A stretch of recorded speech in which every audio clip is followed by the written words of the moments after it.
Alright, I am running out of space. I am running out of bulbs. I have here are hyacinths. I have blue hyacinths and I have pink pearl hyacinth. I'm going to put them in a pot because I don't have space in the ground. I'm going to use this pot here.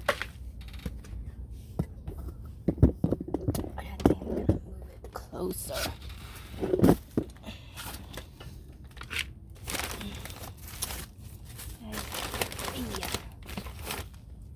Sad thing about me is I have a lot of plants and I have a lot of seeds, and I don't have pots and I don't have space.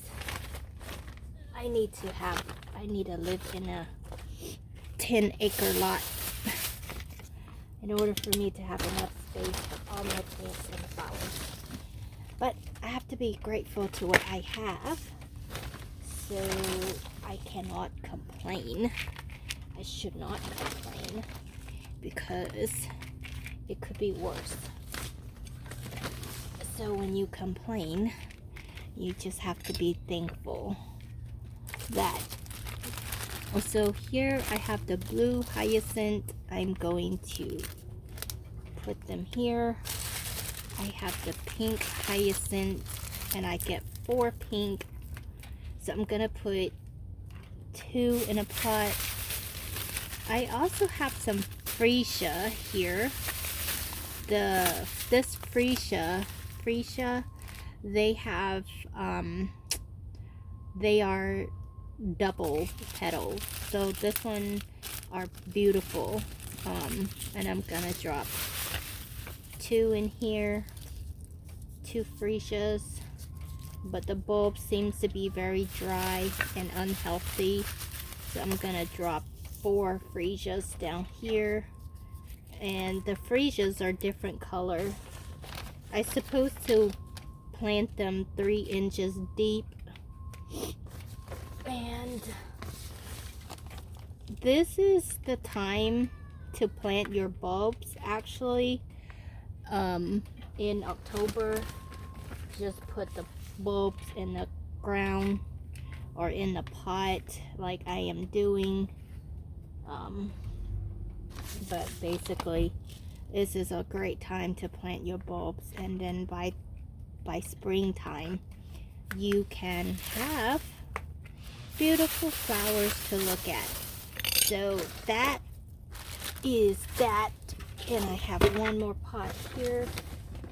I'm running out of soil, but that's the story of my life. Always running out of soil, always running out of pots. And it's getting dark too, so I really need to hurry up and get this done. But it's a beautiful day in the neighborhood when you're still living and still breathing. So when you have a bad day, just be thankful. Hey, at least you're still alive. At least you still can do things that you enjoy most. Otherwise, life is boring. So this one here is also freesia, and it's single petal. Now, if you know anything about freesia at all, they smell so good. Also, hyacinth, they smell so good. They are beautiful and they smell so good. So one pot I have the double petal freesias. The other pot I have the single freesias. And each pot I have the blue hyacinth and a pink hyacinth. I think the hyacinth bloom before the freesias. That I'm not so sure. And or they may bloom at the same time. Either way, when they grow and do well, I'm gonna have to change them out into a bigger pot. But right now I am starting them in a pot like so. Now I have this Frank Adam. If you know me, you know that I love irises. And I'm gonna put my bulb into this bag here. I'm gonna have to save. So this one is Frank Adam. This is the it has 1, 2, 3 increases, which is great. But this one here actually is a historic iris, and with the historic iris, they don't have ruffles like the newer irises. The colors is more like lighter. They're not as bold color, but basically they are beautiful. I don't think they're fragrant though, but they are pretty. I'm going to start them in a pot here, so that way I can move it about if it doesn't take root. But the historic iris, from what I understand, they're very resilient and they are very hardy and easy to grow. And here is the violet. I'm gonna start the violet. Well, I have these seeds too, and man, so hard to decide. I'm going to start the violet in this pot here.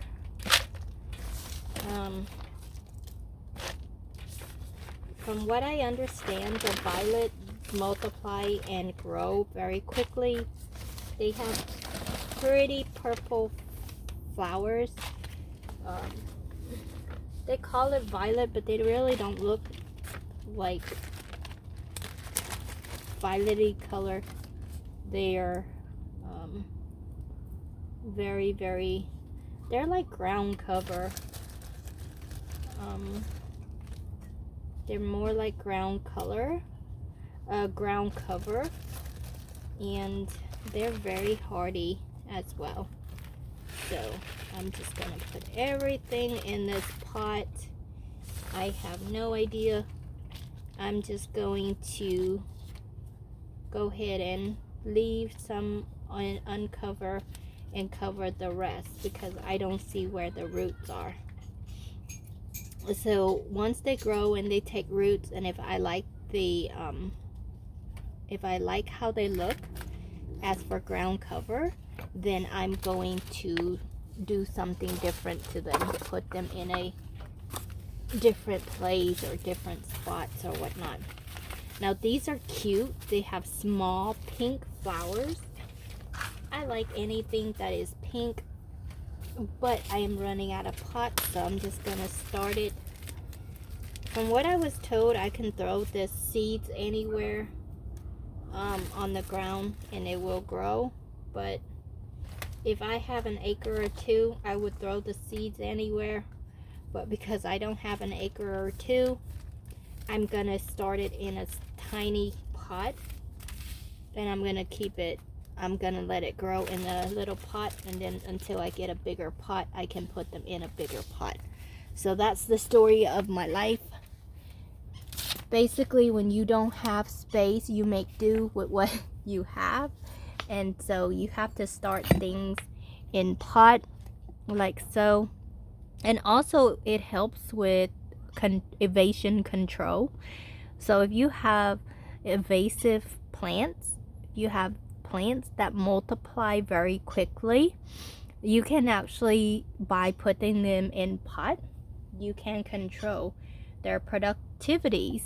That way they don't grow all over your yard, and then you have a hard time pulling them out like weeds.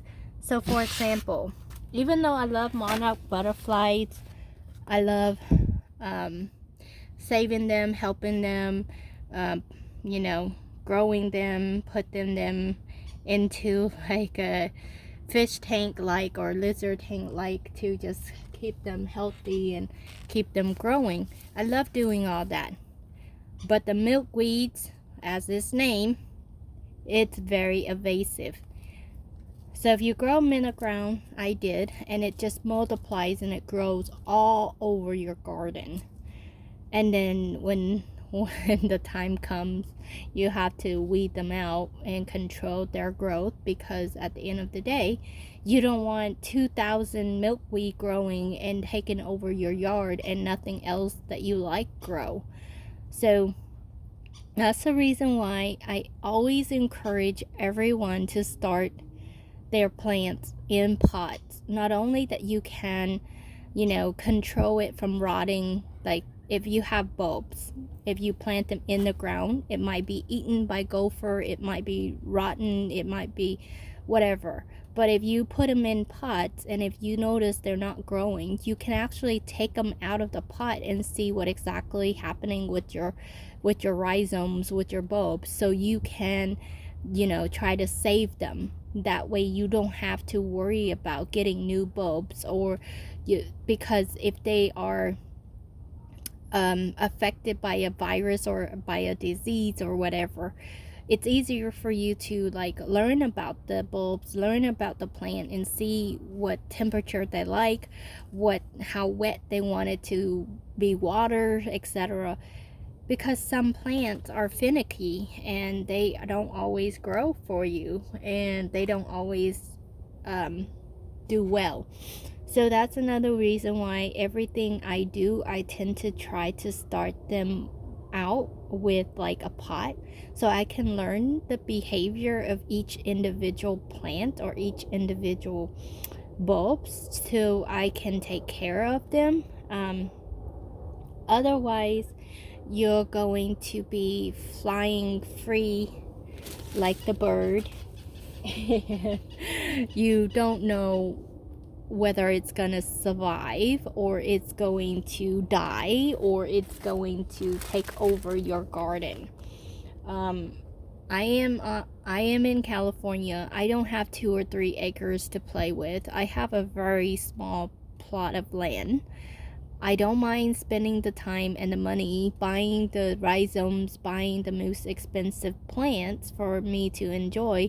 But at the end of the day, if I buy a $50 rhizomes and I can't grow it, then I lose $50.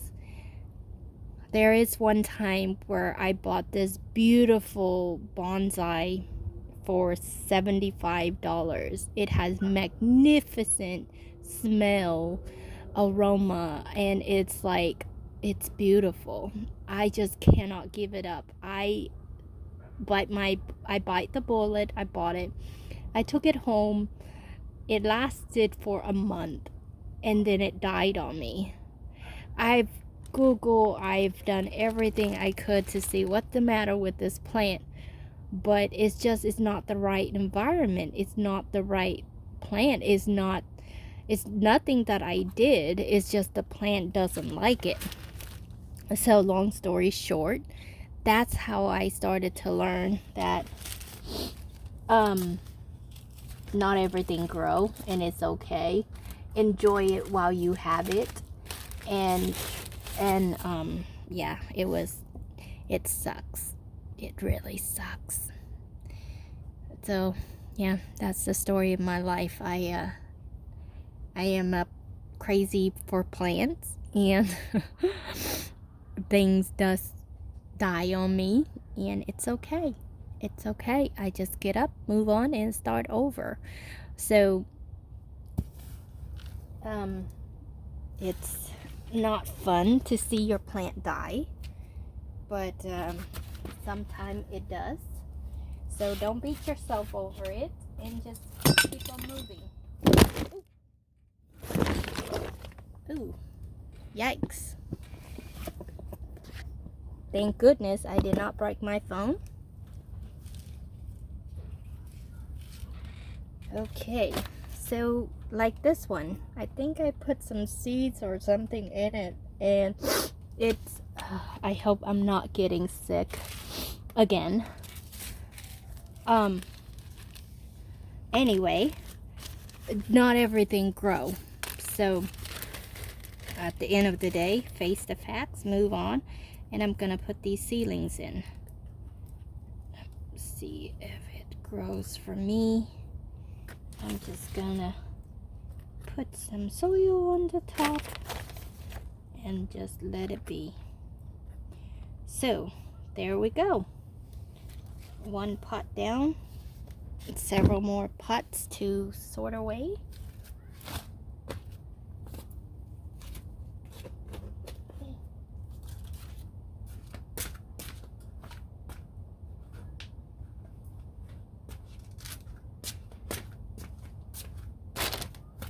I like to face the fact that I'm trying, and all I could do is keep on trying, keep on growing things, keep on moving, because at the end of the day, that's all you can do. And don't beat yourself if your plant die.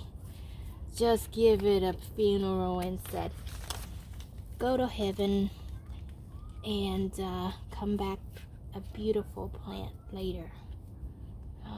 But not every plant serves equal. So now we have all of Bonnie's planted, including the seeds she gave me. And I got a few more seeds here to share. Keep this aside. Put it with my bulbs.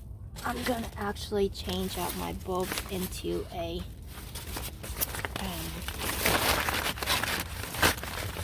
not a plastic bag, but I'm gonna put it into a breathable bag where it can breathe. There. And then my chore of plant is done. Successfully planted some of my bulbs, some of my irises, some of my beautiful seeds and bulbs. I just love my little garden. It's so small, but it's mine, and I'm thankful. Thank you for watching. Let me know if you have any question. If you see bulbs on sale at Home Depot, Lowe's, or any orchard supplies, or any places that are on sale, pick it up, because you can put it in the soil and you can enjoy it in the spring. I promise. It's the time for you to start your bulbs now so you can enjoy it in the spring. It's the time for bulbs. And so if you see it at Walmart, pick it up. Because if you waited to purchase the plants and the bulb in the early spring, it would be a little bit more expensive. So, but if you go to a nursery, then it's double the price. I promise you that, because I bought some rare bulbs at the store or the nursery, and honestly it is expensive, but it's okay. I actually am wanting to start growing some water lilies. I just think they're so beautiful. I have water hyacinth, but I don't have water lilies. And I grow my water hyacinth in a pot or in a bucket. And it's growing and it's blooming beautifully. So I think I know how to grow the water lilies. And when I get the water lilies, I'll be so excited. But I saw some people who sell the water lilies, and they actually sell it for so expensive, which I don't think I want to spend that kind of money for it right now. But maybe later on I'll find somebody who have water lilies and willing to share. Who knows? I get lucky like that. So good luck, take care, stay safe, and knowing that you're never alone, just plant a flowers or two, enjoy them, and give them life. Because when you plant a flower, you're helping the bees and the butterflies and the insects and all of the animals that needs the plants, the flowers, because the world is round, is not square, and it's not rectangular, or it's not triangle, it's round. So the little bit that we do growing these plants will bring hummingbirds, will bring bees, will bring, I don't know what else it brings, butterflies, ladybugs.